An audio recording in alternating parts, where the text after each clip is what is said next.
गर्मी। इस नाटक के माध्यम से निरंतर बढ़ते पर्यावरण संकट को दर्शाने की कोशिश की गई है।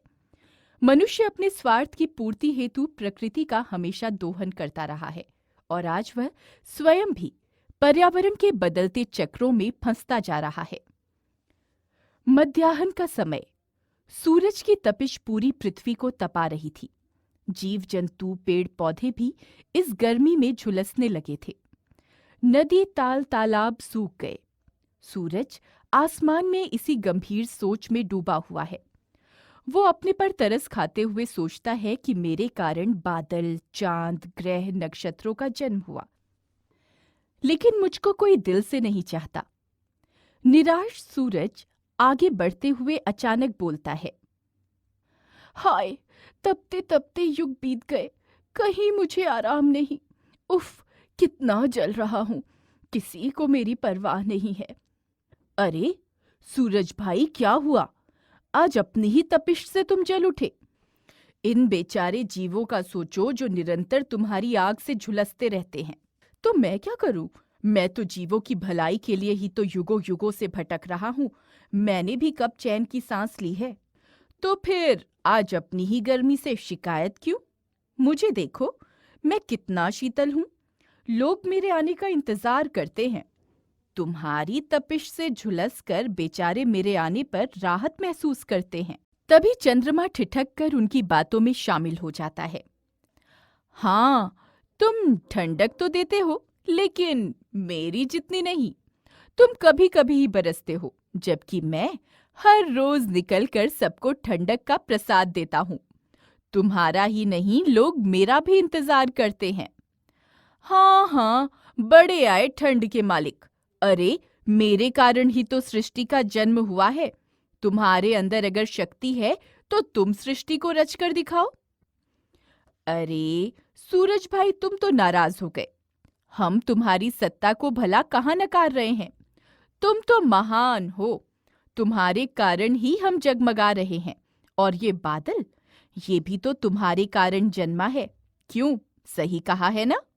हाँ हाँ, सही कह रहे हो। यदि सूरज ना हो तो नदियों का पानी वाष्पित नहीं होगा और ना ही मेरा जन्म होगा। पर क्या, तुम्हारी ये ठंडक घड़ी दो घड़ी में समाप्त हो जाती है, लेकिन मेरी तपिश मेरे में समाई हुई है, जो बरसों बरस से मुझे तपा रही है। पर आज तुम इतने अधीर, इतने विचलित क्यों हो? ये गर्मी कोई नई बात तो नहीं है। हाँ, इनके कहने पर ही मैं बोला था, वरना मुझे क्या पड़ी थी अपने मुंह मियां मिट्ठू बनने की। मैं अपनी ही गर्मी से परेशान होकर अपने ही से तो कह रहा था। मैंने तुम्हें तो कहा भी नहीं था। तभी पृथ्वी घूमते घूमते उनके निकट आई और उनकी बातों में शामिल हो गई। मैं तुम लोगों की बातें बड़ी देर से सुन रही थी। सूरज दादा, आपका मुकाबला तो कोई नहीं कर सकता, लेकिन आप सब भी अपनी अपनी जगह सही हैं। रात के समय चंद्रमा अपनी ठंडी ठंडी किरणों से जहां मेरी जलती धरा को ठंडक देता है, वहीं आपसे प्राप्त रोशनी से वह पूरी पृथ्वी को जगमगा देता है। हा हा हा हा हा। अरे बहन, तुम तो मुझे शर्मिंदा कर रही हो। मैं भला कहाँ कुछ हूँ। नहीं नहीं, तुम तो मेरे साथी हो। तुम्हारी धरती पर मेरे मानव प्राणी जीवन तलाश रहे हैं। अब रही बादल की बात, तो बादल राजा, तुम तो अमृत बरसाते हो। तुम्हारी उपयोगिता पृथ्वी पर रहने वालों से पूछो। तुम अमृत तुल्य वर्षा धरती पर करते हो और प्यासे प्राणियों को जीवन का दान देते हो। हा हा हा, वाह बहन, तुमने तो कमाल कर दिया। हम सब की बात को नीचा भी होने नहीं दिया और हमें आईना भी दिखा दिया। सूरज दादा, यदि हम सकारात्मक रूप से सोचें तो सब तरफ खुशियां ही खुशियां नजर आएंगी। कभी भी हमें अपने को ना तो छोटा मानना है और ना किसी को अपने से कम आंकना है। हाँ हाँ, पृथ्वी बहन, तुम्हारा कहना बिल्कुल ठीक है। हम सब एक दूसरे के लिए ही हैं और सब अपनी अपनी जगह महत्वपूर्ण भी हैं। लेकिन मेरी गर्मी के अलावा मानव निर्मित गर्मी के बढ़ने से मैं ज्यादा चिंतित हूँ। अपना तो मुझे कोई दुख नहीं, पर पृथ्वी बहन, तुम निरंतर संकट में घिरती जा रही हो। मुझे तुम्हारी बड़ी फिक्र है। हाँ सूरज दादा, ये इंसान अपनी नित नई खोजों, अनुसंधानों से मुझे ही हानि पहुंचा रहा है।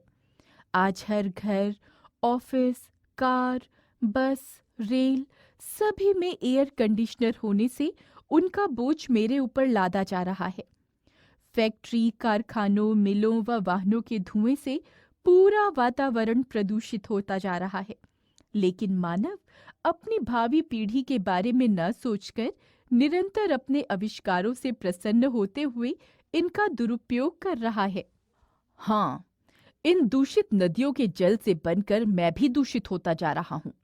यही बात तो मैं बताना चाह रहा था कि मानव के बढ़ते कदम ने पृथ्वी पर आज तापक्रम को इतना बढ़ा दिया है कि वो तपिश मुझ तक पहुंचने लगी है।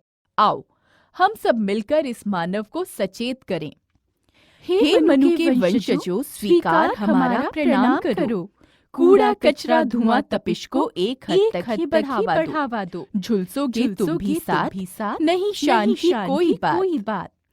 इन पंक्तियों को गाते गाते बाकी सभी अपनी अपनी धुरी पर दोबारा पहुंच गए और बादल भटकते हुए आगे बढ़ गया।